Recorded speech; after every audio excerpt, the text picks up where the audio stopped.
trade agreements and multi-million-pound oil deals. Suspicion over the reasons to free the Lockerbie bomber won't go away. Documents released earlier this week show the Justice Secretary wrote to the Scottish Government in 2007, excluding Megrahi from any prisoner transfer agreement with Libya. 5 months later, he did a U-turn, allowing Megrahi to be included in the programme, arguing it was in view of the overwhelming interests of the United Kingdom. Then the following month, Libya finally completed an oil deal with BP, worth £550 million.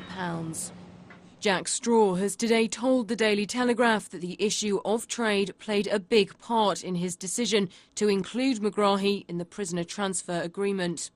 Yes, a very big part of that. I'm unapologetic about that. Libya was a rogue state. We wanted to bring it back into the fold. And yes, that included trade, because trade is an essential part of it. And subsequently, there was the BP deal.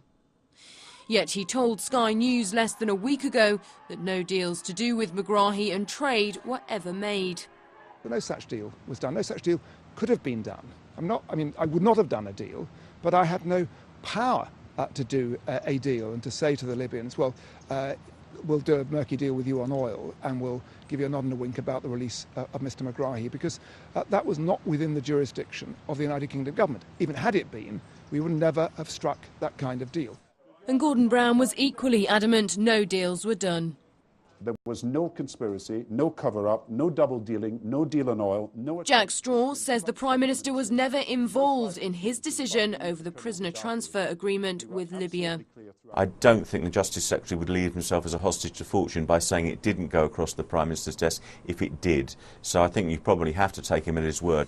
A spokesman for Mr Straw says his revelations in today's Telegraph are nothing new and are irrelevant, as Megrahi was freed on compassionate grounds due to his terminal cancer.